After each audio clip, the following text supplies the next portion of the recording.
ang mga kwento ng pag-ibig, kwento ng buhay at kwento ng pag-asa dito sa Barangay Love Stories. Love Stories.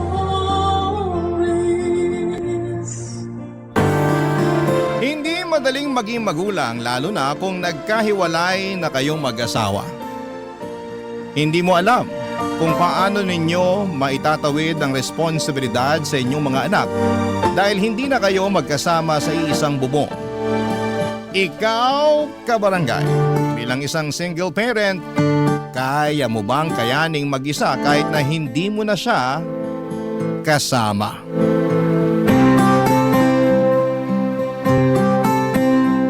Dear Papa Dudut, ako nga pala si Audrey, 35 years old. Nagkaroon ako ng partner for 15 years. Si Phil, kaedad ko lang din siya. Nabiyayaan kami ng isang anak mula noong nagkaroon kami ng anak ay naisip naming magpakasal na. Kaya lang, napansin namin papadudot na lagi kaming humahanap ng dahilan para huwag planuhin lagi ang kasal namin. Hindi namin alam kung ano ba ang problema kasi ang tagal na rin naman naming magkarelasyon. Kasal na lang talaga ang magbibigay ng formality sa lahat. Pero ang palaging pag-iwas namin sa pagpaplano sa kasal namin ay siyang magbubukas ng aming mga mata sa katotohanan. Isang araw, nag-usap kami biglaan. Ayaw na naming ituloy pa ang relasyon namin.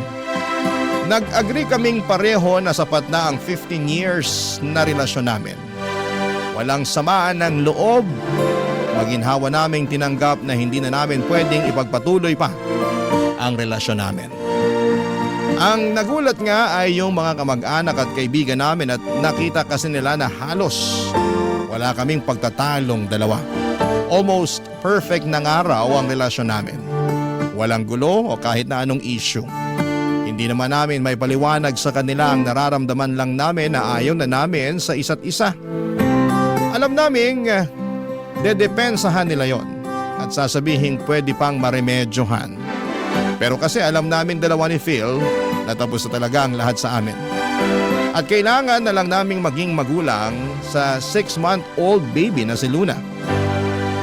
Sa kanya na namin ibubuhos lahat ng pagmamahal na meron kami sa puso namin. Kaya naman kahit mahirap na hiwalay na kami at hindi kami magkasama sa iisang bahay ni Phil, sinigurado naming maibibigay namin lahat ng needs ni Luna sa pamamagitan ng co-parenting, Papa Dudut.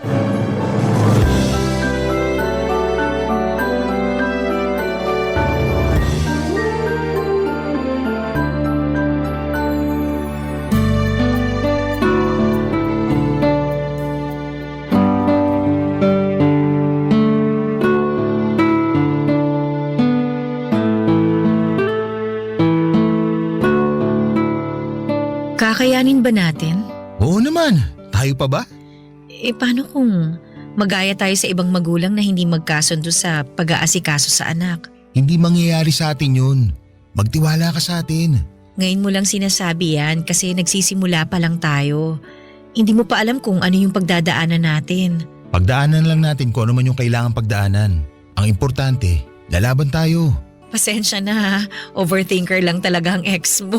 Sorry ka napunta ka sa magaling mga sure na ex. Natatawa lang ako. Grabing magbiro ang tadhana Bakit naman? Kasi ang tagal na nating magkarelasyon. 15 years yun. Tapos nakailang beses din tayo mag-try na magkaroon ng anak noon. Laging palyado. Tapos kung kailan naman tayo binigyan ng anak, saka naman tayo nagkahiwalay. May aaminin ako sa'yo. Ano yun? Ay, wag na pala. Ako naman pinag-overthink mo. Sorry na.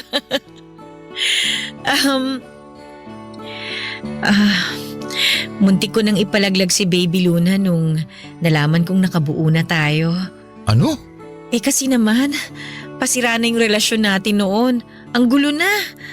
Kahit hindi natin aminin, ramdam ko nun yung distansya sa pagitan natin. Kaya parang ang hirap ng kalagayan ko. Nag-overthink ako. Ako rin may aaminin. Ano ba to? Para naman tayong nag-open forum. Ang usapan lang naman dapat ngayon kung paano ang co-parenting natin. Mas maganda maging open na tayo sa nakaraan natin. Para alam na natin kung paano natin pakikisama ng isa't isa sa mga susunod na araw. Ano ba nga aminin mo? 1 buwan bago natin malaman na buntis ka, doon ko naramdaman na ayoko na sa relasyon natin. Bakit naman naisip mo pa rin na magpakasal tayo? Kasi magkakaanak na tayo nun. Yun naman ang dapat gawin sa sitwasyon natin noon, hindi ba? Pero ikaw naman tong panayang iwas sa usapang kasal after. Nahalata mo pala. Kaya ba ikaw na rin yung kusa nagsabi sa akin na huwag tayo magpakasal? Oo, kasi kilala na kita. 15 years ba naman tayo magkasama sa iisang bubong? Ayoko namang ipilit ang sarili ko kung hindi mo na ako gusto. Pero kung hindi mo naramdaman na umaayaw na ako, gusto mo pa rin bang makasal tayo? Bakit tumatawa ka lang dyan? Kasi naisip ko, wala na rin pala namang point na pag-usapan pa ang past. Baka kung ano pang masabi natin at magkasakitan pa tayo, di ba? Sabagay. Sige, wag na lang natin pag-usapan. Tapos na rin naman yun. Ang mahalaga, andito tayo para sa anak natin. Kaya mula ngayon hanggang sa mga susunod na araw, wala nang dapat pag-usapan kundi ang co-parenting sa anak natin, ha? Opo, boss. Masusunod yan. Ay, teka, maghahanda lang ako ng merienda natin. Baka abutin tayo hanggang mamaya sa pag-uusap para sa anak natin Mukhang magiging madugong usapan natin tungkol sa anak natin At least hindi madugong usapan sa past.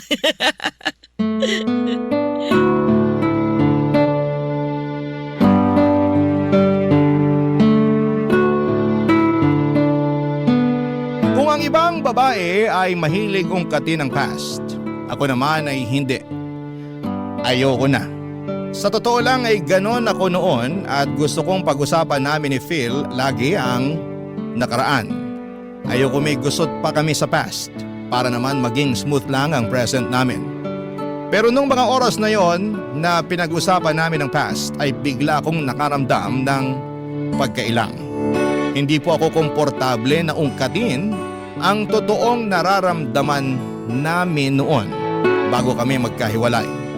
Mabuti na lang at pumayag si Phil na itikom ang bibig para hindi na namin i-discuss ang naging feelings namin noon. Kaya naman na ang mga oras na yon ay wala kaming ibang ginawa kundi ang ayusin ang co-parenting namin sa anak namin na si Luna. Naging maayos naman ang usapan. Naging civil kami sa isa't isa at feeling ko mas lumalim ang friendship namin. Ang anak naming si Luna siyempre sa poder ko. Dadalaw si Phil 4 na beses sa isang linggo kapag hindi siya busy. Tuloy ang sustento niya sa aming mag-ina. Humingi lang ako ng sapat sa kanya dahil alam kong kailangan din niyang magbayad ng bills sa bagong titirhan niya. Pinaubaya na niya sa akin ang maliit na bahay na binili namin noong nagsasama pa lamang kami. Para na lang din sa anak naming si Luna. Napakabuti ni Phil habang tumatagal ang co-parenting namin ay nagugustuhan na namin yon. At naisip naming pareho na parang mas okay talaga na nagkahiwalay na lamang kami dahil mas naging patas kami sa usapan at mas panatag. Bukod pa roon ay gumanda ang relasyon namin bilang magkaibigan. Yun naman ang hindi namin pwedeng tanggalin sa aming dalawa. Ang maging magkaibigan. Pero kung tanggap na namin ang sitwasyon namin na ganon, meron pa rin mga tao na hindi pabor sa setup namin.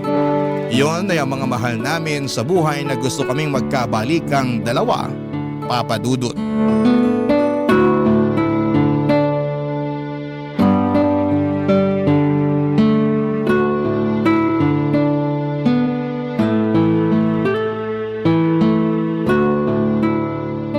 Sorry kung nalate ako ng dating Hindi ko inasahan na magdadagdag pa yung boss namin ng trabaho Okay lang yun. Sabi ko naman sa'yo okay lang kung hindi ka muna makadalaw ngayon Bawing-bawi ka naman ng mga nakaraan. Hindi pwede. Napag-usapan na natin to.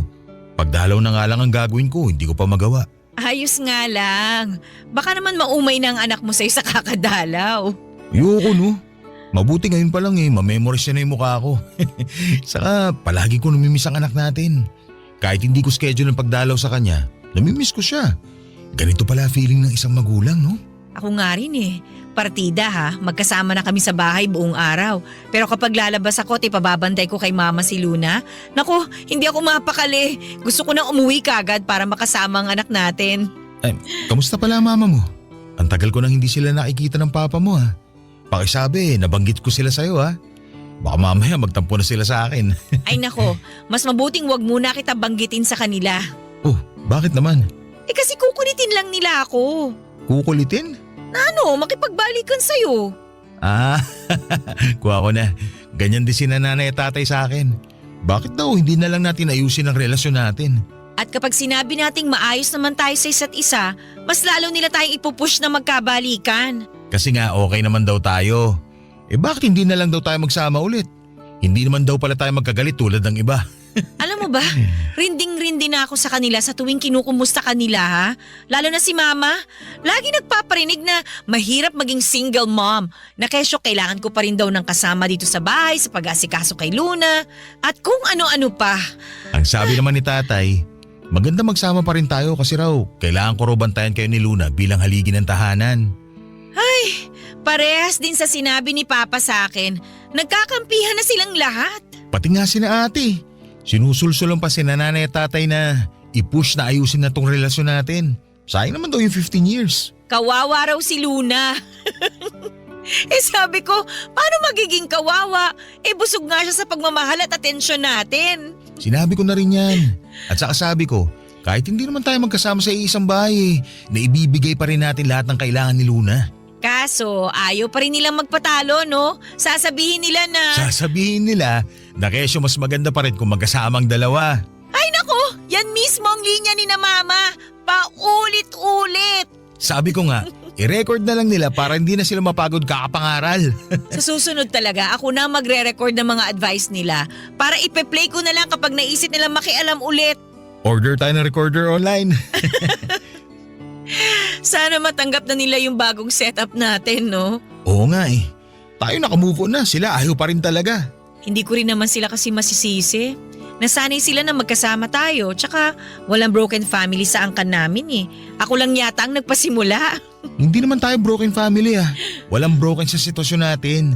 Kasi maayos naman tayo at tulad ng lagi ko sinasabi, na ibibigay naman natin lahat ng kailangan ni Luna. Sana yun ang maisip nila. Hindi naman kasi sila nakikinig sa paliwanag natin eh.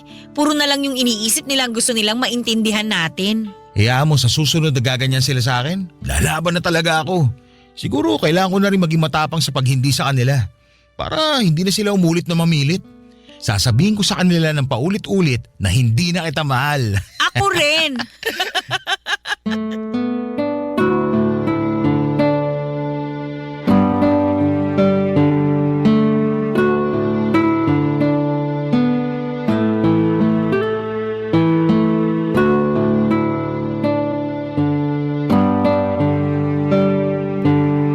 Papadudot nagsinungaling ako kay Phil.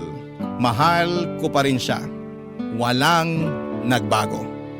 Andun pa rin ang feelings ko para sa kanya kaya lang syempre ay hindi ko naman yon pwedeng aminin. Ayaw ko namang magbukang kawawa dahil obviously ay hindi na niya ako mahal. Paulit-ulit na lang niyang sinasabi sa akin yon. Alam kong hindi naman niya intensyon na saktan ako sa mga salitang yon. Dahil akala niya ay hindi ko na rin siya mahal pero ang sakit pa rin pala kapag narinig ko yon sa kanya. Nagagawa ko na lang na magpanggap papadudot para naman isave ang pride ko. Pero habang tumatagal, ang hirap na ring itago. Pero wala akong ibang choice kundi ang ipakita sa kanya na parehas lamang kami ng nararamdaman para sa isa't isa. Baka kasi kapag nalaman niyang may feelings pa rin ako sa kanya, mailang na siya sa akin. Baka hindi na mag-work out ang co-parenting namin. Siyempre ayokong mangyari yon. Dami kasi ang anak naming si Luna pag ganoon ang nangyari. Bilang isang ina ay wala akong ibang dapat na i-prioritize kundi ang kapakanan ng anak ko. Kahit sabihin pang binaon ko na ang sarili kong nararamdaman. Eh nanay na ako, una na palagi sa listahan ang anak ko. Kahit masakit alam kong masasanay din ako. Siguro nga Papa Dudut ay kailangan ko lang ng oras para maka-move on para kay Phil. Pero paano nga ba ako mag-move on mga kapuso? Sa kanya, palagi ko siyang nakikita. Minsan gusto ko nang bawasan ang oras ng pagdalaw niya, Papa Dudut. Pero ang ending, ako itong palaging nahihirapan dahil hindi naman nababawasan ang feelings ko para sa kanya. Minsan nga mas nadadagdagan pa kasi naman mas nakikita ko kung gaano siya kabuting ama para sa aming anak, Papa Dudut. Barangay Love Stories. Barangay Love Stories. Sa pagpapatuloy ng co-parenting namin ni Phil ay naging smooth naman ang lahat. Kung meron mang gusot ay mabilis lang na naaayos. Mas naging mabait din siya sa akin lahat ng i-request ko. Kahit pang personal ko ay ibinibigay niya. Ginagawa niya lagi ng paraan kahit na mahirap. Kaya naman parang nahirapan ako na maka-move on sa kanya. Gustuhin ko mang pigilan siya sa mga efforts niya pero nananabik ako sa tuwing pinapakitaan niya ako ng maganda. Kaya naman hinayaan ko na lamang siya at iniisip ko na lamang nalilipas din ang nararamdaman ko. Masyado pa namang maaga para magmadali na mawala na lahat ng feelings ko sa kanya. 15 years kaming nagsama, hindi ba? Maintindihan naman ninyo kung hindi ko pa siya kayang bitawan. Saka ang importante ay hindi naman ako gumagawa ng dahilan para makipagbalikan sa kanya, Papa Dudut. Tinanggap ko na. Kahit mahirap, kahit may feelings pa ako sa kanya, na hindi na kami pwede sa isa't isa. Kahit sabihin pang minsan ay pinapangarap kong hanggang pagtanda ay magkasama kaming dalawa. Pero ganon siguro talaga no? May mga taong hanggang pangarap lang. Walang katuparan. At dapat maging ayos lang tayo doon. Siguro hihintayin ko na lang ang tamang tao para sa akin. Pero bakit kaya ganon sa tuwing ipinagdarasal ko na makilala na ang tamang tao para sa akin ay biglang lumalabas ang mukha ni Phil sa isipan ko. Talagang siya pa rin pero ako mukhang nakalimutan na niya ng tuluyan. Napatunayan ko yon nang minsang dumalaw siya sa bahay at ibinalita sa akin ang bagong kaganapan sa buhay niya.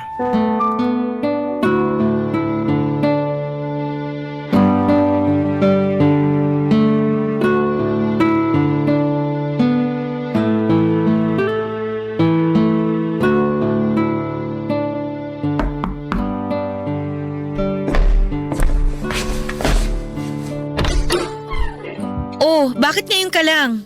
Pasensya na. Pasok ka na. Pasensya ka na talaga. Kanina ka pa humihingi ng pasensya. Hindi naman ako galit. Nakakahiya Kasi first time ko malate ng 2 oras. Tulog na ba si Baby Luna?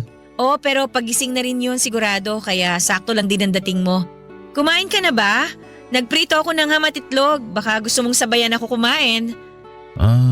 Kumain na kami kanina Kami? Oy, kami nung... Hindi ko alam kung dapat ko bang sabihin sa'yo. Nakakahiya. Sabihin mo na. Ngayon ka pa naman nahiya. Ano ka ba? Nakipag-date ako kanina. Uy, ayos yan Ayos lang ba talaga sa'yo? Oo naman, ano ka ba? Bakit naman hindi magiging okay yun? Siyempre, ex kita Baka hindi ka komportable na nakikipag-date ako sa iba. Kaya nga ex mo na ako, di ba? Wala na akong karapatang pakialaman ka kung makikipag-date ka na sa iba. So, kumusta naman na naging date nyo? Anong pangalan niya? Faith ang pangalan niya. Mas matanda tayo sa kanya ng 5 taon. Okay ang date namin. Ang dami namin pagkakaparehas. Kalog kasama. Nakakatuwa. Mabuti naman at nakahanap ka ng makakasundo mo. Biglaan nga to. Wala naman akong balak sana makipag-date pa Gusto ko mag-focus muna kay Luna kaya lang dumating na Ganun daw talaga kapag hindi mo hinahanap tsaka dumadating. Bale, nakilala ko siya sa grocery store. Naalala mo last month? Nung inutusan mo akong bumili ng diapers ni Luna? Nagpabili ka nga rin sa akin ng napkin mo. Oh, tingnan mo nga naman. Ako pa yata ang naging tulay para magkakilala kayo. Ang galing, di ba? Woo! Oo nga Nakakatuwa. Nasaktuhan niya ako na hirap hanapin ko anong napkin ang kailangan mo. Pinaliwanag niya sa akin kung bakit may wings yung napkin. Saka siya rin mismo nagturo ng magandang feminine wash para sa'yo. Kaya next week na mag-grocery ako, isasabay ko na yun para mabili ko yung sa'yo.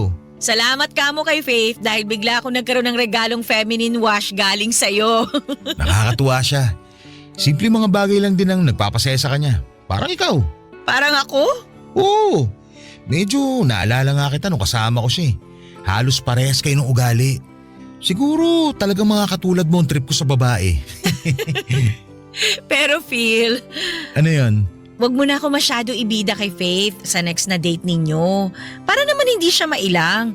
Ayaw naming mga babae ng ganun, no? Feeling namin na ikukumpara kami sa mga ex. Feeling namin, hirap pa rin kayo makamove on sa mga ex nyo kapag ganun. Sus, hindi niya na kailangan mag-worry no? Kasi ako, nakamove on na ako sa'yo. 100% pa nga. Wow, maganda yan ha. Fully healed ka na sa akin. Matagal na. Kaya nga, lakas lang din ang loob ko na magkagusto kay Faith. Kasi kampante na ako na wala nang atrasan ng paliligaw ko sa kanya. Gusto ko na talaga siya eh. Gustong gusto. Para akong tinusok ng ilang daang pirasong karayom sa sinabi ni Phil, Papa Dudut. Bakit naman kailangang ganon pa ang sabihin niya? Nasaktan ako roon ha? Hindi ko lang pinahalata kasi pinagtakpan ako ng pride ko. Nakangiti ako sa buong pag-uusap namin kahit ngalay na ako noon. Wala akong pakialam kasi naman ay kailangan kong magpanggap na masaya ako para sa kanya. Kahit sa totoo lang ay para na akong inaapakan ng ilang daang libong elepante. Ang OA ng pagkakadescribe ko, hindi ba? Pero ganon kasakit marinig na yung taong mahal mo ay iba na pala ang gusto. Lalo na noong sinabi ni Phil na 100% na siyang nakamove on sa akin. Grabe yon. Halos ilang araw ding umikot-ikot sa utak ko ang mga salita niyang yon. Gustuhin ko mang mag-change topic ng mga oras na yon, pero hindi ko magawa. Paano ba naman kasi ay laging naililiko ni Phil ang usapan at papunta kay Faith yon? Kasalanan ko rin naman eh. Sinabi ko kay Phil na okay lang na magkwento siya sa akin tungkol kay Faith at sa ligawan nilang dalawa. Hindi ko naman kasi inakala na magiging ganon ka-insensitive si Phil para bulgaran pa niyang sabihin sa akin lahat ng detalye sa date nila ni Faith. Nakakabwisit at nakakaselos pakinggan kung paano niya ibida kung gaano kaganda at kabait si Faith. Nakaramdam ako ng insecurity pero syempre hindi ko naman pwedeng ipakita yon sa kanya. At ang masakit pa, sa pagdaan pa ng mga araw ay nabawasan ang pagdalaw ni Phil sa amin ni Luna. At kapag dadalaw naman siya, paniguradong may bago na naman siyang kwento sa mga date nila ni Faith. Nakakarindi na, pero kailangan kong panindigan ang sinabi kong masaya ako para sa bagong love life niya. Kahit na halos maiyak na ako sa selos dahil sa mga sweet na kwento niya tungkol kay Faith, Papa Dudut.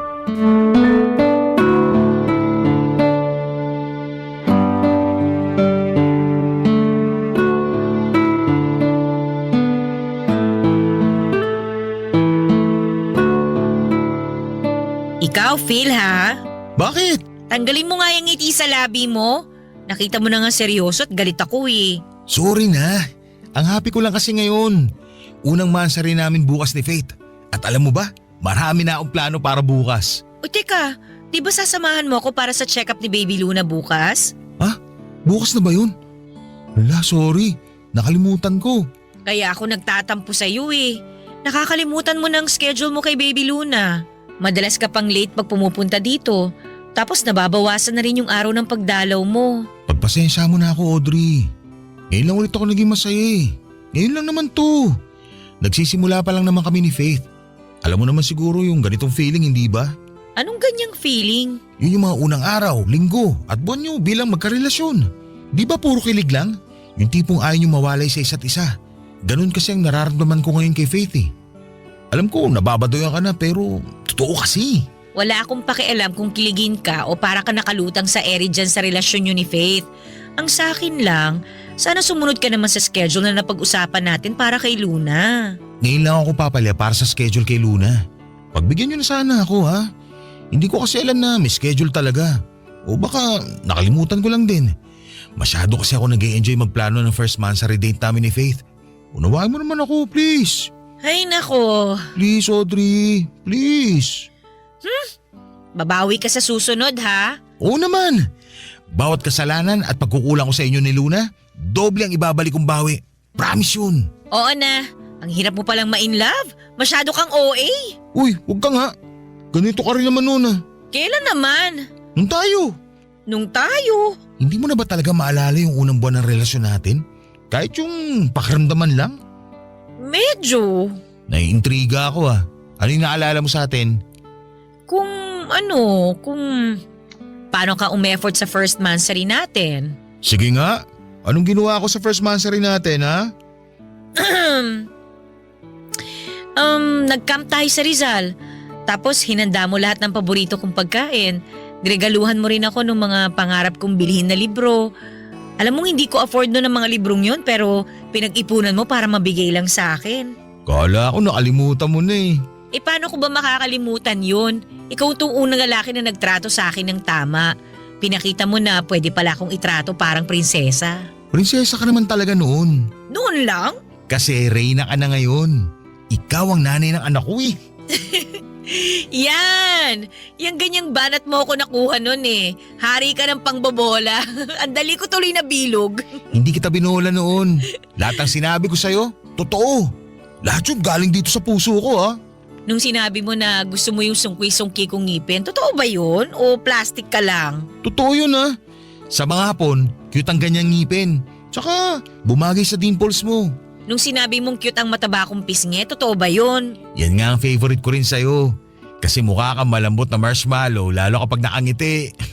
Sabayan pa ng sungki mong ngipin. Bata mong tignan. Mukha kang Gen Z. Eh yung sinabi mo nung Audrey, wait lang ha. Emergency. Nagpapasundo si Faith. Okay lang bang umalis na muna ako ngayon? Babawi na lang ako sa susunod. Ilista mo na lang to ha. Sorry ha. Aalis na muna ako. Oh, sige. Lilista ko to ha. Utang mo sa amin to ni Baby Luna. Opo, babawi ako. Bye! Bye! Hindi ko na napigilang umiyak noon pagkalabas ni Phil ng pintuan. Hindi ko na kinaya papadudot ang sakit. Ang sakit pa lang pag-usapan yung masasayang moments ninyong dalawa. Pero alam mong hanggang doon na lamang yon at hindi na madudugtungan pa. Ang lungkot na maalala yung masasayang alaala ninyong dalawa at ang weird, hindi ba? Dapat kapag masaya, ang alaala ay masaya rin ang pakiramdam mo, hindi ba? Pero bakit kabaligtaran noon ang nararamdaman ko? Halos 1 oras akong walang tigil sa pag-iyak. Kung hindi ko lang nararamdaman na nagising na pala si Baby Luna ay hindi pa sana ako titigil sa kakaatungan. Sinikap kong ituon ang atensyon ko sa pag-aalaga kay Luna. Pero lumipad ang isipan ko papunta sa nakaraan namin ng tatay niya. Lalo na noong mga unang buwan ng relasyon namin. Totoong masaya ang mga unang buwan ng relasyon ninyo. Para lang kayong nakalutang sa ere. Lahat maganda. Lahat masaya. Lahat nakakakilig. Mapapangiti ako saglit kapag inaalala ko yun. Pero agad na sisilay ang lungkot dahil bigla akong babalik sa realidad kung saan ay hindi na kami magkasama ni Phil. Hindi na namin pwedeng madugtungan ang masayang nakaraan. Dahil si Phil, bumuo na ng masasayang memories kasama si Faith. Ang babaeng pinalit niya sa akin. Ang babaeng bagong nagpapasaya sa kanya. Nagpapakilig. Nagmamahal. Ano bang laban ko sa kanya? Ako ang nasa nakaraan ni Phil. Barangay Love Stories. Barangay Love Stories. Araw-araw ay para akong dinudurog. Sa tuwing nagkakaroon ako ng update kina Phil at Faith. Isang parusa na makita sila noon sa Facebook na sobrang sweet. Dati naman kasi ako yung kasama niya sa mga post niya. Pero noong naging sila ni Faith ay nawala na ako bigla sa eksena. Dinilit na rin ni Phil ang mga pictures namin. Actually, ako ang nagsuggest para hindi magselos si Faith. Pero noong time na sinuggest ko yon ay nagsiselos lang kasi ako. Nadala ako ng emosyon ko. Ayokong i-delete niya ang pictures namin, gusto ko lang namang tanggihan niya ako para ma-feel ko na may halaga ako sa kanya. Pero ang bilis niyang sumunod. Nag-agree siya na baka magselo si Faith kapag nakita niya ang lumang mga pictures namin. Samantala si Baby Luna na lang ang natira sa Facebook ni Phil. Nakakainis. Pero kasalanan ko naman dahil ako pa nagsabi at nagpresenta na burahin niya ang mga pictures ko. Ang hirap naman talagang maging babae. Sino bang makakaunawa ng sitwasyon at hormones namin? Sa pagdaan ng mga araw ay pinapagalitan ko na ang sarili ko kung bakit hirap pa rin akong makalimot kay Phil. Ayos na nga rin sa akin kung 2 o 1 beses na lamang siya sa isang linggo kung dumalaw. Paano mo naman kasi naiisip ko lamang na makakatulong sa paglimot ko sa kanya kung bibihira ko siyang makikita. Kaya kapag nagpapaalam si Phil sa akin na hindi muna makakadalaw ay oo agad ang sagot ko sa kanya. Pero sa deep inside, nami-miss ko siya, Papa Dudut. At dahil doon ay mas lalo akong nagkikrave para sa kanya.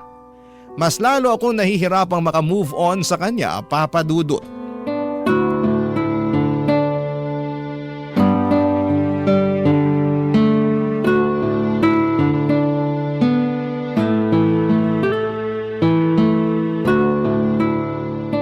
Audrey, sa tingin mo nakalimutan na ako ni Baby Luna? Ha? Ano ba namang tanong yan? Kasi bihira na ako magpakita eh. At sino namang may kasalanan nun? Sorry na, nahihiya na rin ako eh. Ayos lang yun. Iintindihin ka na lang namin dahil in love ka. Ikaw ba? Anong ako? Kailan ka may in love?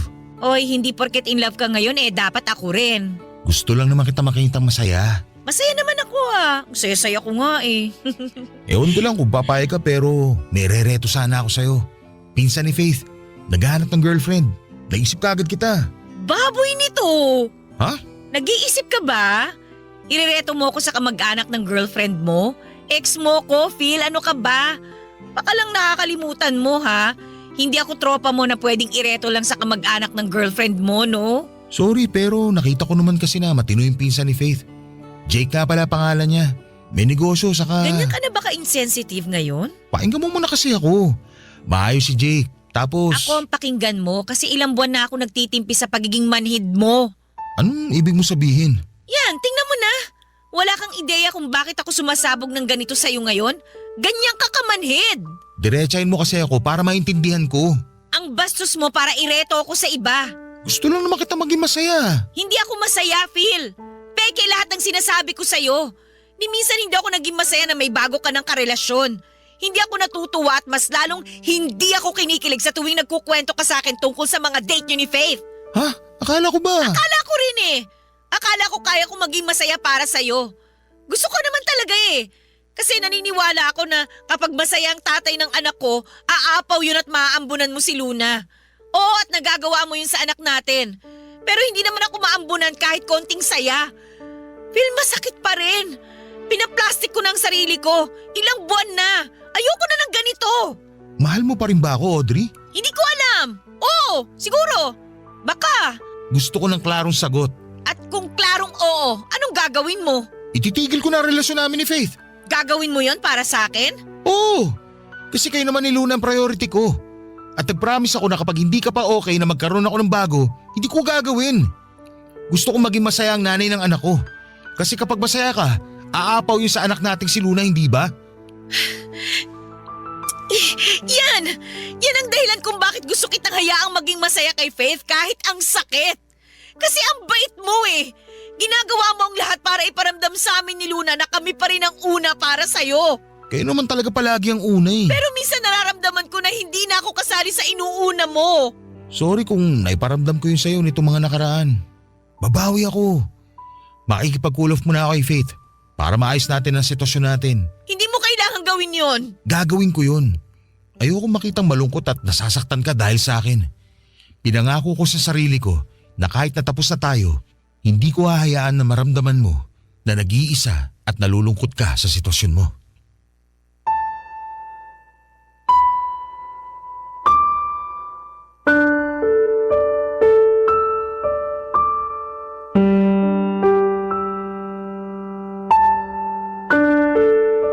Papadudot, naiyak ako sa sinabi ni Phil.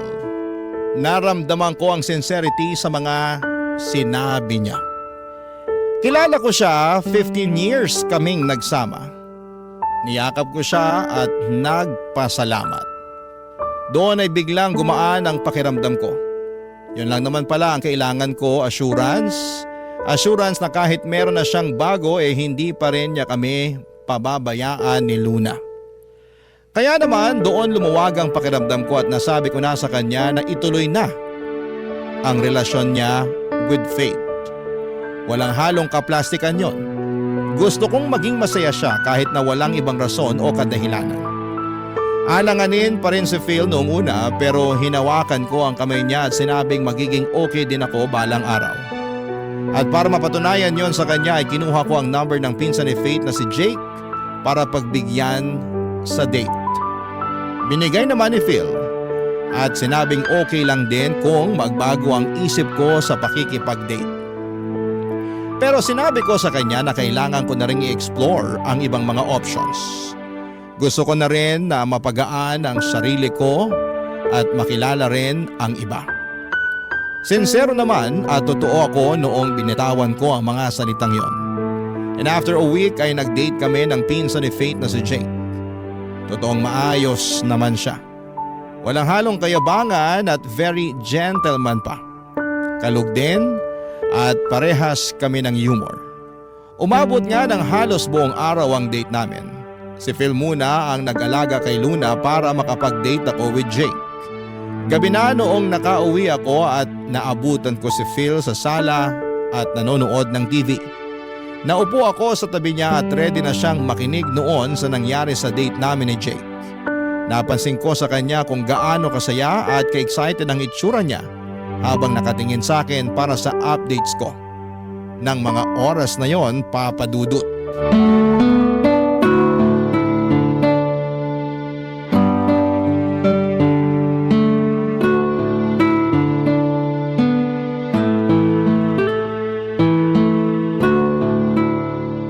So ano, kamusta? Ayos pala si Jake, no? Hindi mayabang, gentleman, funny. Sabi ko naman sa'yo hindi na makatarerituhan ng basta-basta lang, no? Gusto ko yung maaalagaan ka na talaga.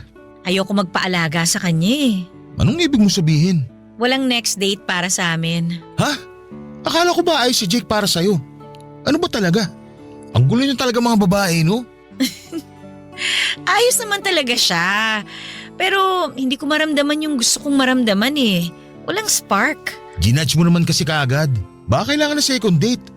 Baka doon naman magkaroon ng spark. Doon ka na makukuryente. Ay nako, kilala ko ang sarili ko. Kapag una pa lang walang spark, wala na talaga. Ekis. Nakaramdam ka ba ng spark sa akin nung una pa lang? Tatagal ba tayo ng 15 years kung wala? Ay, sorry. Bakit ka naman nagsusorry? Kasi napundi ko yata yung spark sa puso mo. Ang corny mo ha. Hindi mo kasalanan kung hindi ko pa na-feel yung spark kay Jake. Baka sa next na ida-date ko, hindi ko alam. Ayokong pilitin. Basta mararamdaman ko yon. Ayoko magmadali. Sigurado ka bang okay ka lang? Ayan ka na naman Nag-worry ka na naman sa akin. Hindi na nakakatuwa yan ha. Feeling ko tuloy kawawa ako. Hindi ka naman nagmukhang kawawa sa akin, no? Gusto ko lang din talagang makitang happy ka na. Kasi ako happy na ako At happy din ako for you. Yung happiness ko, darating din yun. Huwag dapat pilitin. Ikaw nga, biglang dumating si Faith sa buhay mo nang hindi inaasahan, di ba? Ganon din sa akin. Sigurado yun. Sana dumating na kaagad yung para sa'yo. Dumating na si Baby Luna sa akin. Siya yung para sa akin. Alam mo naman ang ibig ko sabihin. Oo nga, alam ko na yan. Pero habang wala pa, si Baby Luna muna ang para sa akin. Sa kanya ko palang ulit naramdaman yung spark Hayaan mo, kapag may dumating, sasabihin ko kaagad sa'yo. Abang lang tayo ng spark, baka maramdaman ko rin sa grocery store. Audrey. O ano na naman? Sana alam mo na minahal talaga kita. Sobra. Ano na naman kadramahan yan? Gusto ko lang ipaalala sa'yo. Nakaramdam din ako ng spark sa'yo. Alam ko naman yun. O siya, sige na, umuwi ka na para makapagpahinga ka na rin. Alam ko pinagod ka ni Baby Luna. Tsaka kailangan ko na rin maglinis dito. Ayoko ng storbo. Okay. Kung may kailangan ka, i-message mo lang ako ha. Magre-reply ka agad ako. Sige, ingat ka ha. Okay? Audrey, Bakit? Ano yun? sorry talaga kung hindi tayo umubra ha. Okay lang yun. Ano ka ba? Hindi man tayo magkatuluyan sa buhay na to. Baka sa susunod na buhay, pwede na. Eh di, see you na lang sa next life. See you.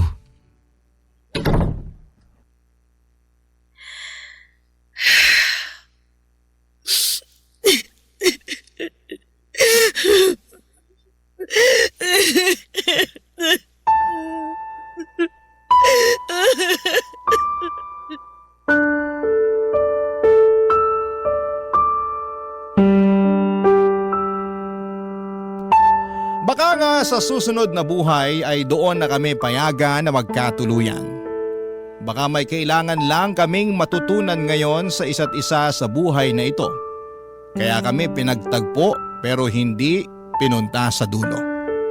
Masakit mang isipin pero kailangang tanggapin, Papa Dudut. Dahil sa sinabi ni Phil na yon ay na-realize ko na pwede pa rin pala kami.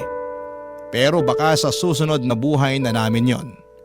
Siguro sa next life namin, hindi na komplikado. Kasama pa rin namin si Baby Luna hanggang pagtanda, kaming dalawa ang magkasama. Baka nga sa next life ay meron pa kaming ibang mga anak. Mga anak na siyang magpapatibay ng relasyon naming dalawa.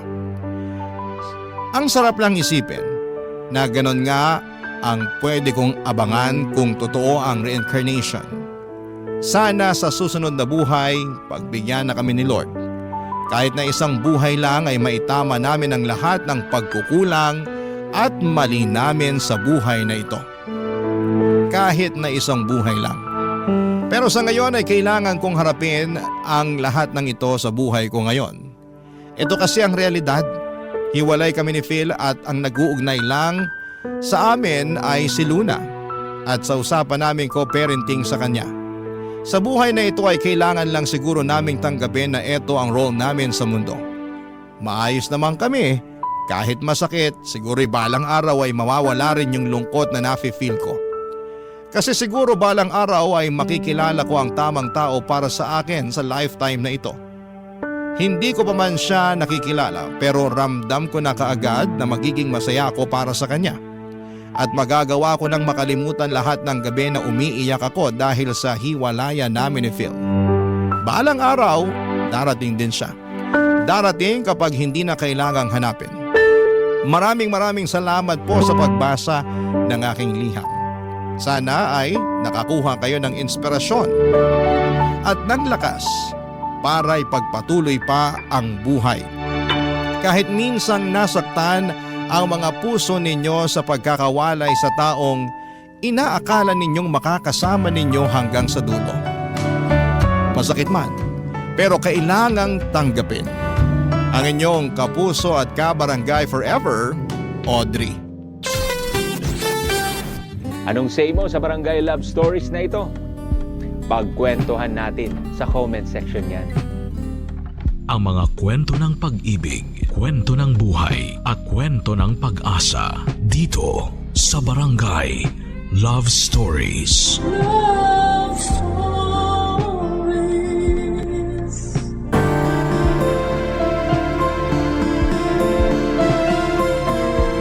Ang pag-ibig ay sugal. Mayroong nananalo at mayroong natatalo. Pero siguraduhin natin na hindi udyok ng kapusukan at pagiging desperado ang bawat taya na gagawin natin. Ikaw, kabarangay, sumugal ka na ba sa pag-ibig? Dear Papa Dudut, sa loob ng ilang taon kong pamamalagi sa mundong ito, ang akala ko ay kilala ko na ang aking sarili. Pero totoo rin pala ang kasabihan na nagbabago ang nararamdaman ng tao at hindi yon isang kasalanan. Yan kasi ang eksaktong pinagdaanan ko. Kaya nagawa ko ang isang desisyon na naghatid sa akin sa kasalukuyang estado ng buhay ko na siyang gusto ko namang ibahagi sa inyo. Sumulat ako sa Barangay Love Stories upang magsilbing aral sa iba ang aking kwento. Ako nga po pala si Charlie. 35 years old, taga Caloocan at dating OFW sa Taiwan. Sa ngayon ay meron akong tindahan at bigasan na nagsisilbing aking hanap buhay. 10 taon din ako sa abroad bago ako nag-decide na bumalik sa Pilipinas taong 2023 dahil gusto ko nang bumuo ng sariling pamilya. Pero pinagtawanan lang ako ng aking mga kamag-anak at ilang malalapit na kaibigan dahil kilala nila akong bakla. Out loud and proud, Papa Dudut.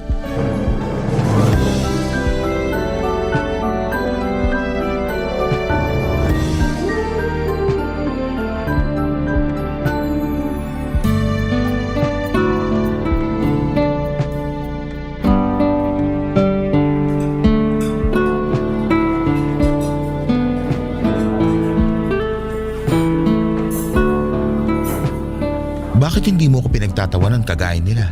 Sinong nila? Yung iba kong friends and relatives. Grabe sila.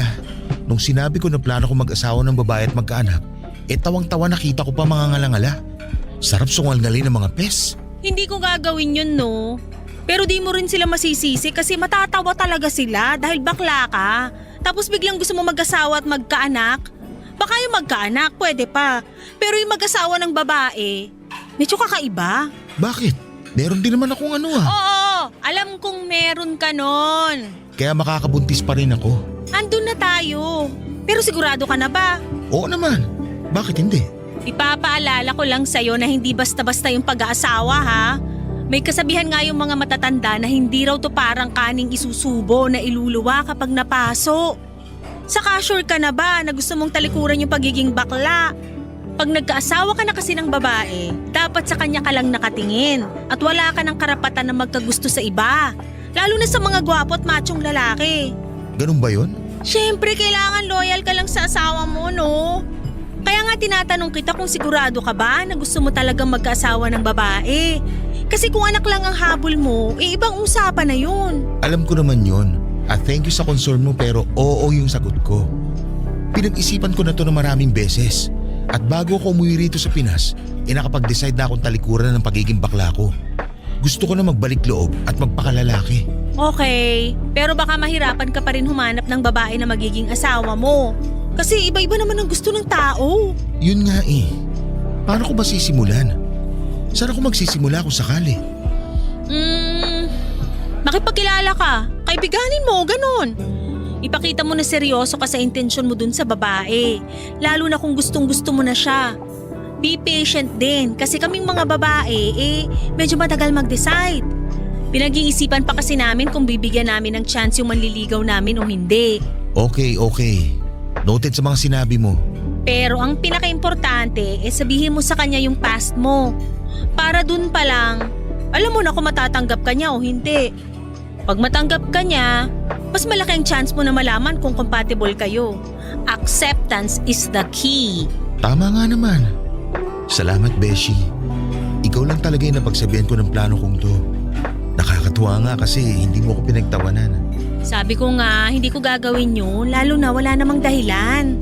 Nakakabigla lang kasi nga akala ko bakla ka na forever. Pero darating din pala yung araw na gugustuhin mong magbago para bumuo ng sarili mong pamilya. Masaya naman ako sa pagiging bakla pero tingin ko mas magiging masaya ako pag nagkaanak ako at nagkaasawa. Saka hindi ako fan ng gender reassignment umeme na yan dahil gusto ko na nga magpakalalaki. Sayang naman tong ano ko kung hindi ko magagamit in a natural way. Grabe, nakakapanibago ka. Anong nakakapanibago, Besh? Last usap kasi natin baklang-bakla ka pa. Tapos ngayon nagpapakalalaki ka na. Change for the better, ika nga. Pero thank you talaga ha. Malaking bagay yung suporta mo at hindi panghusga. Hindi naman ako judge para humusga. Saka maliit na bagay lang yun kumpara sa pagiging mag-BFF natin for the longest time. Kaya wala yun. Suportado kita sa gusto mong gawin sa buhay mo basta hindi yun masama. Papadudot bukod tangi na ang BFF kong si Anaya ang nakaintindi sa pagbabagong gusto kong gawin sa buhay ko. Bagaman alam ng karamihan kung gaano ako kabakla ay sinuportahan niya pa rin ako para makahanap ng babaeng mamahalin. At nangako ako kay Anaya at sa sarili ko na sa oras na dumating na nga ang babaeng yon, sa buhay ko ay mamahalin ko siya ng gusto at todo-todo. Ewan, siguro'y bigla ko na lamang din talagang na-realize na gusto ko palang maging tatay at bumuo ng pamilya. Kaya nga, sinunod ko lahat ng suggestion ni Anaya kung paano ko makakakilala ng babaeng mamahalin ko. Desidido na akong magpakalalaki para lamang matupad ang mga pangarap kong magkaanak. Pero hindi pala yon madali at aaminin kong nakaka-stress at nakakapagod din.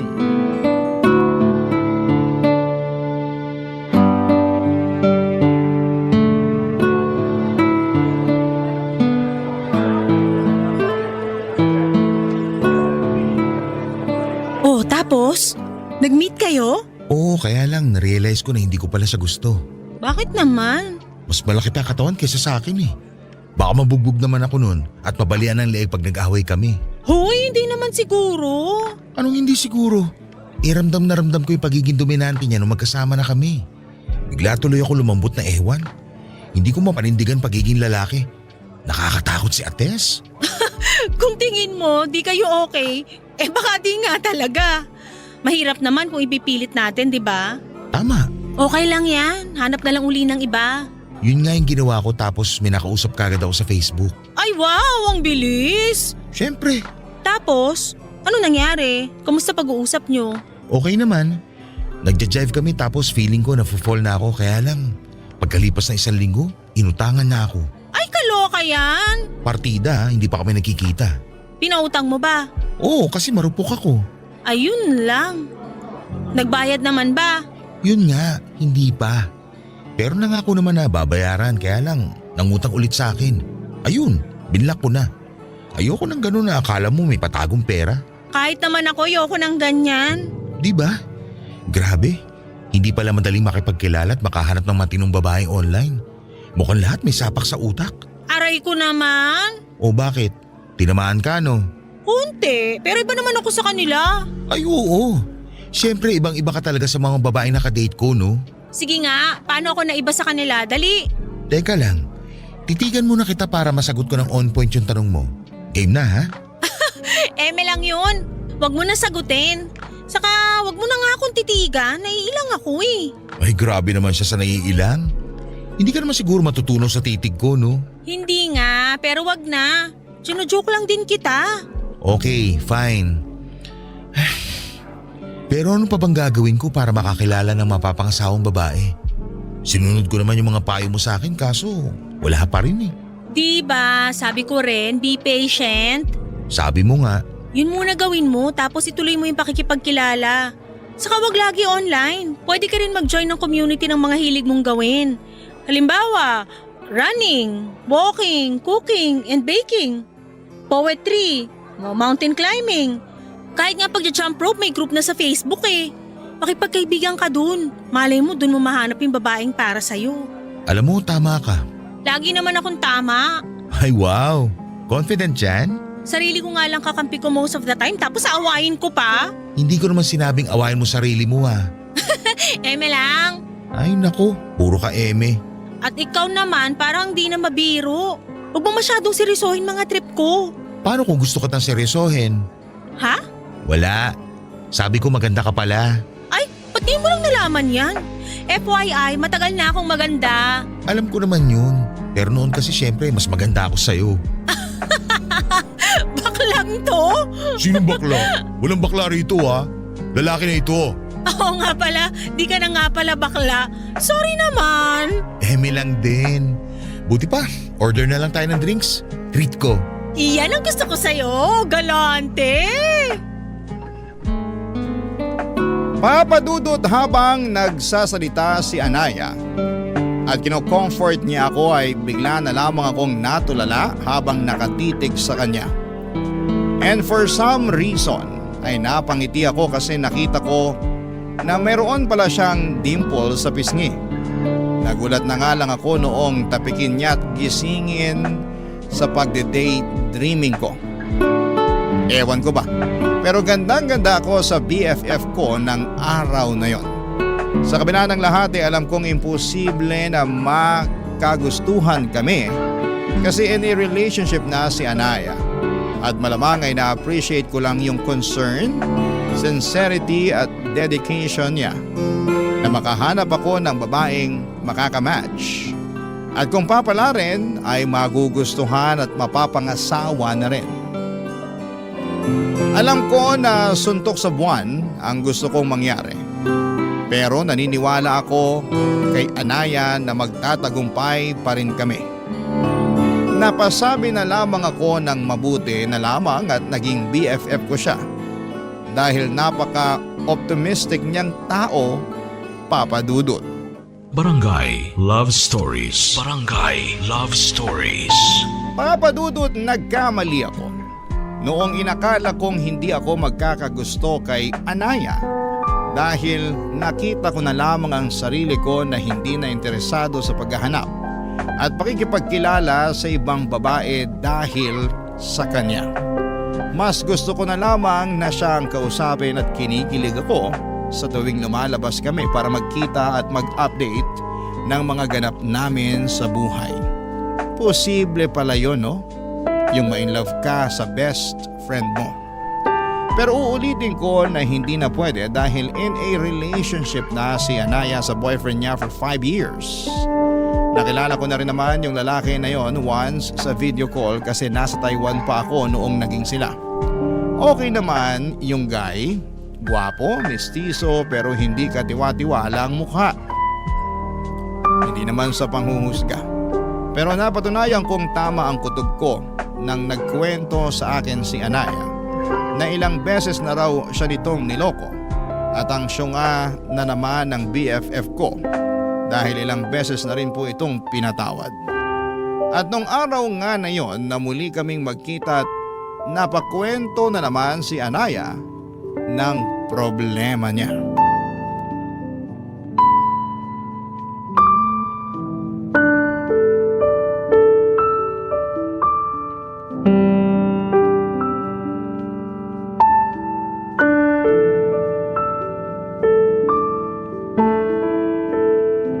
Uy, thank you talaga, Beshi. Pinuntahan mo ako rito sa apartment ko. Wala yun, no? Pero sure ka bang wala rito yung boyfriend mo? Kasi kung nagtatago siya dito sa bahay nyo, lumabas-labas na siya para mapangahan ko.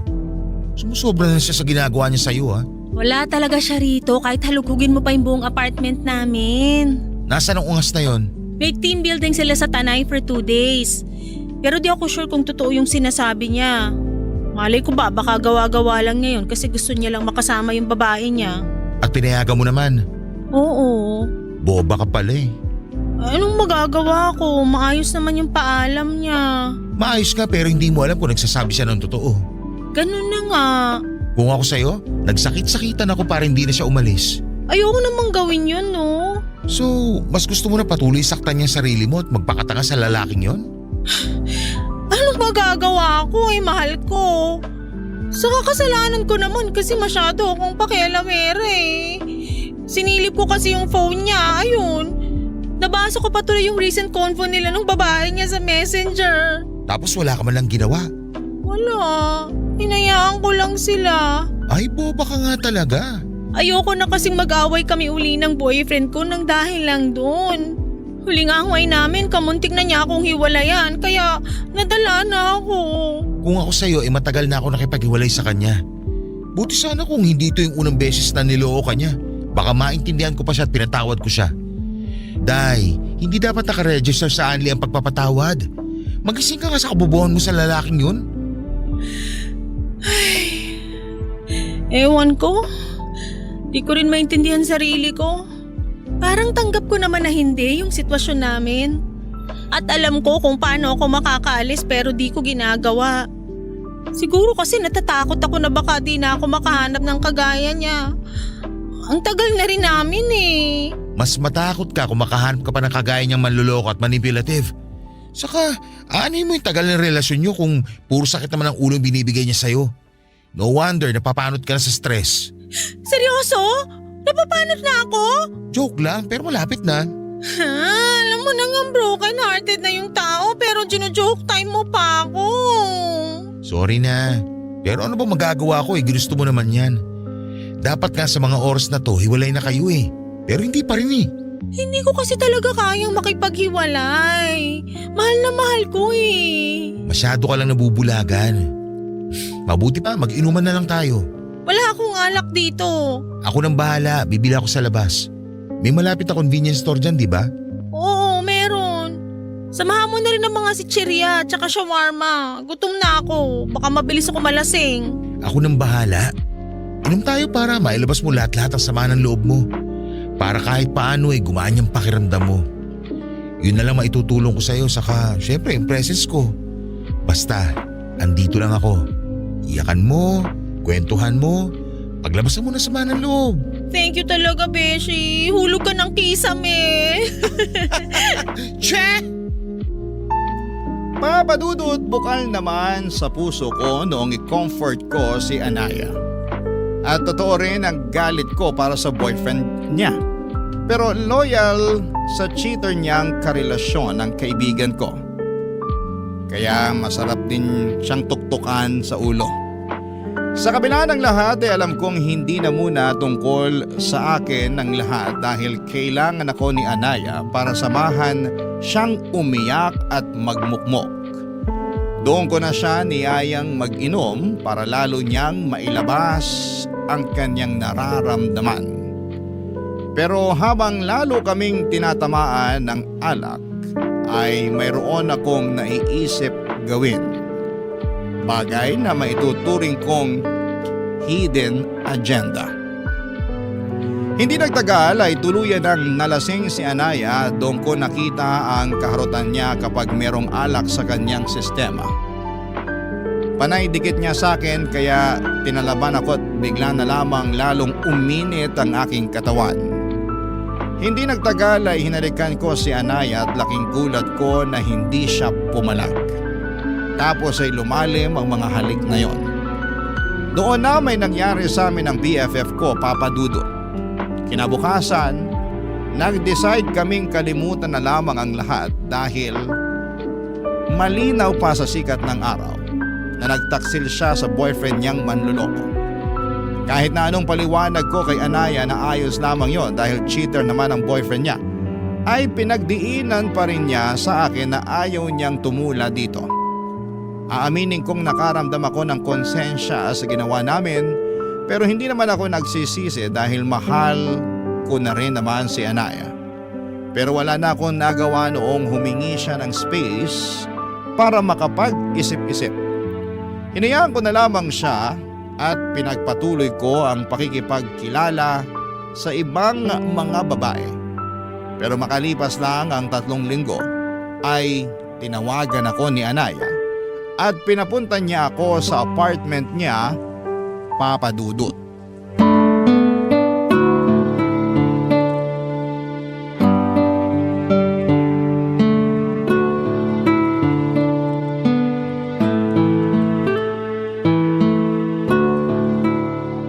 O Beshi, long time no see. Bakit dito mo ko pinapunta sa apartment mo? Pwede naman tayo magkita sa labas. Treat ko pa. Sorry, pero di ko yata kaya makipagkita sa'yo sa labas. Para sa akin, pinakaligtas tong apartment namin. Pinakaligtas? Ay, seryoso mo naman masyado. Nasa labas ba boyfriend mo? Hindi, nasa trabaho. Okay. Charlie, hindi ko na kasi alam yung gagawin. 2 araw ko na rin iniisip kung dapat mo bang malaman pero may karapatan ka pa rin namang malaman. Ano ba yun? Medyo kinakabahan naman ako sa iyo eh. Buntis ako. Ha? Sabi ko buntis ako. Nabuntis mo ako. Talaga? OMG! Magkakabibi na tayo! Magiging tatay na ako! Oo, pero mukha ikaw lang ang masaya. Nakikita mo ba mukha ako ngayon? Biyaya yan kaya maging masaya ka. Paano ako magiging masaya? Pinagtaksilan ko yung boyfriend ko. Sa'yo pa na BFF ko tapos ngayon magkaka-baby na tayo. Sige nga, sabihin mo, paano ako magsasaya? Kalmahan mo lang. Paano ako kakalma? Nagbunga na yung nangyari sa atin. Alam mo, kasalanan mo to eh. Ha? Paano naging kasalanan ko? Kasi inalikan mo ako. Sinamantala mo yung kalasingan ko para may mangyari sa atin. Akala mo ba hindi ko napagtagpi-tagpi yung plano mo? Sinadya mong malasing ako kasi gusto mo akong buntisin para magkaanak ka na. Sobra ka naman mambintang? Bakit? Hindi ba totoo? Besh! O, kita mo na. Sinasabi ko na tama yung kutob ko. Pero ikaw din naman nagbigay ng motibo sa akin nun eh. Masyado ka marot. Panendikit mo sa akin kaya paano hindi ako madadala, hindi ba? Sumabay na lang din ako kaya nangyari yun. Saka kung talagang ayaw mo, dapat tong hinalikan pa lang kita pumalag ka na. Kaso hindi.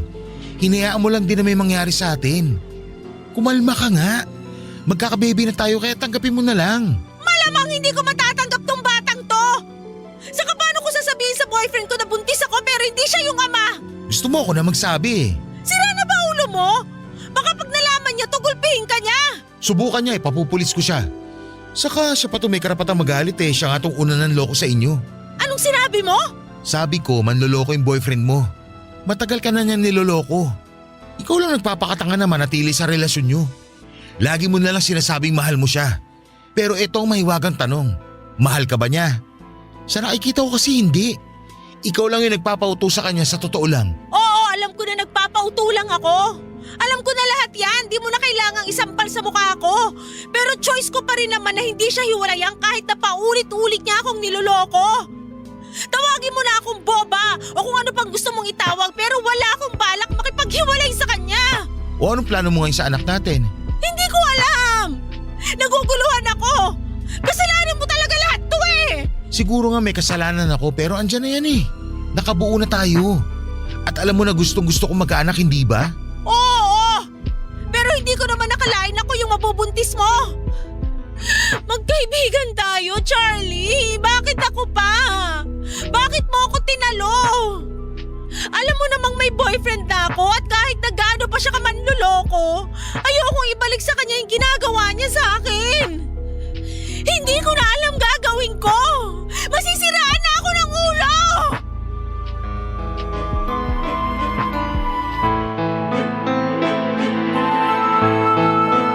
Papadudot, yung sandaling sinabi ni Anaya, nabuntis siya. At ako ang ama ay para bang gustong pumalakpak ng dalawa kong tenga. Pero base sa itsura niya na hindi masaya, ay agad na bumagsak ang mga balikat ko.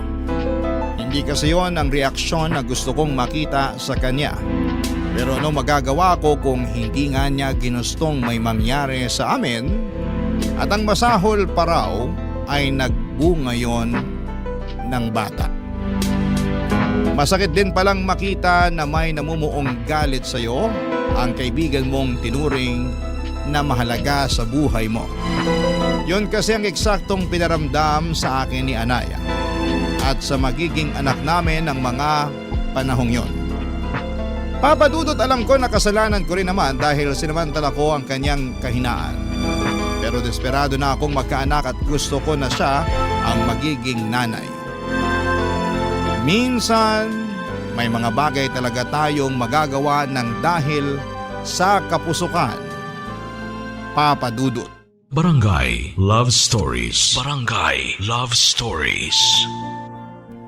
Papadudot, sinabi ko kay Anaya ang feelings ko at sinabi niyang hindi niya raw ako magugustuhan ng higit pa sa isang kaibigan. Sa abot ng makakaya ko ay inunawa ko ang sagot niya sa akin kahit na may hinanakit ako sa kanya dahil mas mahal niya pa rin ang manloloko niyang boyfriend. Para sa akin ay hindi nila deserve ang isa't isa kaya nga hindi ako sumuko na iparamdam kay Anaya ang pagmamahal ko kahit sinabihan na niya akong tama na. Sinuyo ko si Anaya ng husto at kinonsensya noong pumasok sa isipan niya na ipalaglag ang magiging anak namin. Siyempre, nandun na yung bata tapos posible pang mawala sa akin. Buti na lang at nadala si Anaya sa mga pakiusap ko kaya ginawa niya ang tama. Pinanindigan niya ang pagdadalang tao sa magiging anak namin at doon na siya nagdesisyong makipaghiwalay sa kanyang karelasyon. Ang saya-saya ko ng mga panahong yon. At pinangako ko sa kanya na aalagaan ko sila at hindi ko sila pababayaan ang magiging anak namin. Fast forward, pinanganak na ni Anaya ang aming baby girl at sobrang saya ko dahil sa wakas ay ganap na akong tatay. Pero pansin kong hindi lubusang maligaya si Anaya ng mga panahong yon. Nag-decide na akong tumira kami sa isang bubong at marami sa mga kamag-anak ko at malalapit naming kaibigan ang nagulat sa biglang liko na mga pangyayari sa buhay namin. Pero masaya naman sila para sa amin lalo na nang dumating na nga ang aming anak Papa Dudut.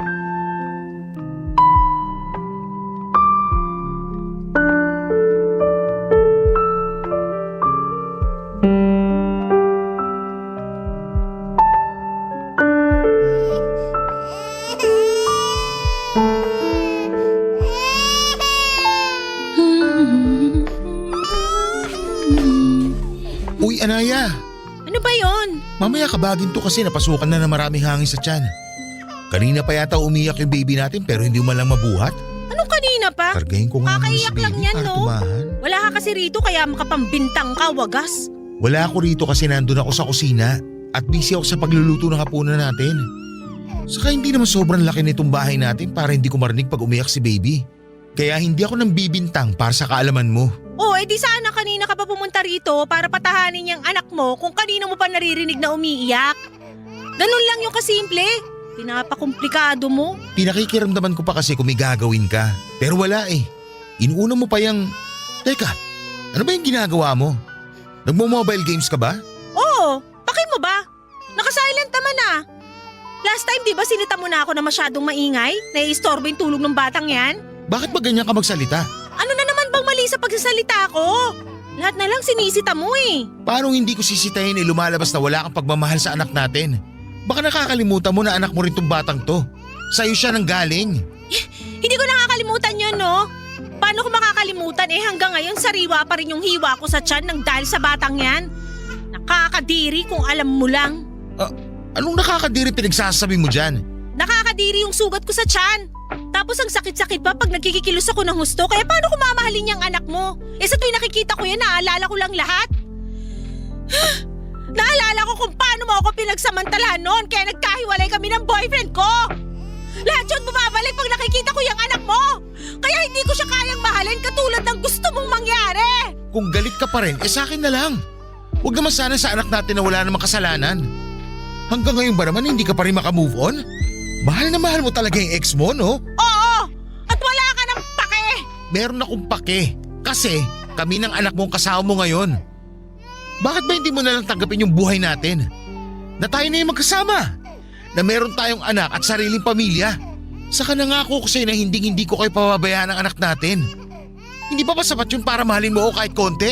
Sinubukan ko naman. Pero hindi ko talaga kaya lalo pag nakikita kita naalala ko na pinlano mo lahat to. Sinadya mo! Kung bakit naman kasi sa dinami-dami ng babae ako pa talaga yung ginawan mo ng ganon. Magkaibigan tayo, di ba? Dapat inisip mo man lang yon kung hindi mo naisip yung mararamdaman ko. Kaya nga pinagsisisihan ko na at sinusubukan kong bumawi sa'yo at sa anak natin. Bigyan mo lang ako ng pagkakataon. Patutunayan ko sa'yo na karapat-dapat ako kesa dyan sa ex mo manloloko. Ewan ko, pero hindi talaga kita kayang mahalin. Sana talaga hindi na lang ako nagpadala sa konsensya ko noon. Sana pinalaglag ko na lang yung anak natin para di ko na kailangan makipaghiwalay sa boyfriend ko at makisama sa'yo. Kasalanan mo talaga lahat kung bakit ganito yung nararamdaman ko. Papa Dudut, nasaktan ako ng husto sa mga sinabi ni Anaya at hindi ko na rin napigilan ang sarili ko na magalit sa kanya. Pagkatapos kasi ng mga ginawa at pinakita ko ay ganon lang ang isusukli niya. Para sa akin ay mas masama pa rin ang dati niyang boyfriend na paulit-ulit siyang niloko kesa sa nagawa kong pananamantala sa kahinaan niya noon. Kaya wala siyang karapatan na ikumpara ako sa lalaking yon, sana'y bumawi naman ako sa kanya. Hirap lang dahil hindi niya na-appreciate ang mga effort na ibinibigay ko. Sa kabila ng lahat ay patuloy kong sinuyo si Anaya upang mapamahal siya sa akin, pero natatabunan ng responsibilidad ko bilang tatay ang atensyon na dapat ay ibinibigay ko para sa kanya. Hindi niyo ako masisisi at ayaw naman niya kasing asikasuhin ang anak namin. Napansin ko na lamang na malamig ang pakikitungo niya sa baby namin simula nang pinanganak niya ito. Pero pinalagpas ko lamang yon hanggang sa sumapit ang first birthday ng anak namin. Kaya lang ilaking gulat ko nang nakita ko ang ex-boyfriend niya sa mga bisita. Yun pala, in-invite siya ni Anaya, Papa Dudut.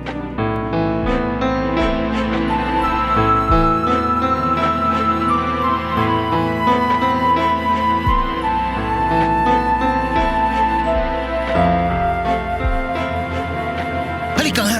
Halika! Mag-usap tayo dito! Charlie! Bitiwan mo nga ako! Bakit nandito yung manlolokong ex-boyfriend mo? Tinatanong ba yan? E di inimbitahan ko siya? Bakit ginawa mo yun birthday to ng anak natin? Wala naman kasi kung kaibigan o kakilala na pwedeng imbitahin kundi siya lang. Saka sabi mo ayos lang din naman na mag-imbita ako, di ba? Kaya bakit ka nagagalit dyan? Magagalit talaga ako kasi hindi ko naman nakalain na sa dinami-dami ng tao sa mundo, yung hayop na yan pa talaga pinaapak mo sa bahay ko. Huwag mo nga siyang tawaging hayop. May pangalan yung tao. At mas hayop ka pa sa kanya para sabihin ko sa'yo. Kung inimbitahan mo siya, ibig sabihin, may komunikasyon kayo ulit? Huwag ka magpipipipihan dyan. Sabihin mo sa akin yung totoo at huwag mo akong gawing tanga. Oo! Meron na nga uli kaming komunikasyon pero ano naman sa'yo ngayon? Sira na ba ang ulo mo? Tayo na yung magkarelasyon ngayon. Tapos nakikipag-usap ka pa dyan sa ex mo? Sandali nga. Ano uli yung sinabi mo? Magkarelasyon tayo? Oo! Baka nakakalimutan mo may anak tayo at nakatira tayo sa iisang bubong. Pero wala tayong relasyon! Hindi nga tayo nagtatabi sa kama eh. Saka ikaw lang naman yung nagdesisyon na magsama tayo. Ikaw lang din yung may gusto na maging isang buong pamilya tayo kasama yung anak mo. Alam mo, napaka-unfair mo kasi ikaw na lang palagi yung nagdedesisyon sa lahat ng bagay. Ano pa ba problema mo? Matino naman ako. Hindi ko naman kayo pinababayaan ng anak natin. Binibigay ko sa'yo lahat ng gusto mo sa abot na makakaya ko. Ando na tayo pero pakiramdam ko para akong ibon na nakakulong sa hawla. At habang tumatagal, hindi na ako nagiging masaya. Sa bagay, hindi na pala ako naging masaya uli simula nang mabuntis mo ko at pinanganak ko yung anak mo. Hindi mo na ba talaga kami kayang mahalin ng bata? Ilang beses ko nang sinagot yan, di ba? Hindi nga! Hindi! At hindi pa rin nagbabago yung sagot ko. Kahit kaunti lang. Kahit subukan mo lang. Baka naman pwede. Sinubukan ko na nga, paulit-ulit ka eh. Pero wala talaga. Mahirap bang tanggapin yon? Mahirap bang tanggapin na hindi sa lahat ng pagkakataon ay makukuha mo lahat ng gusto mo? Kasi kung oo, di ko na siguro problema yon. Anaya naman. Huwag ka naman magsalita ng ganyan oh. Nasasaktan ako. Nasasaktan din naman ako eh. Okay naman tayo eh.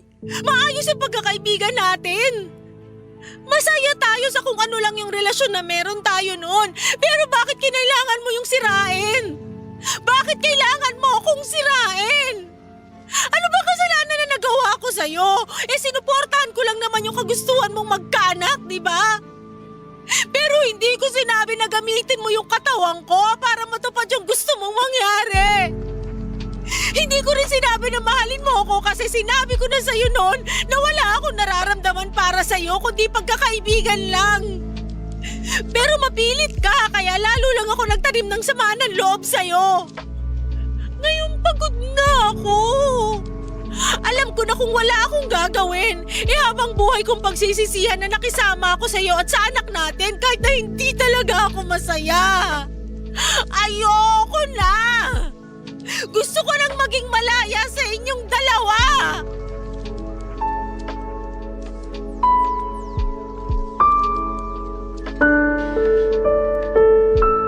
Papadudod sobrang sakit marinig ng mga sinabi ni Anaya sa totoo lang. Para yung kutsilyo na tumusok sa puso ko ng libu-libong ulit. At wala na lang akong nagawa kundi ang umiyak ng mga panahong yon. Pinatapos lang namin ang birthday party ng baby namin at saka nagalsa balutan si Anaya.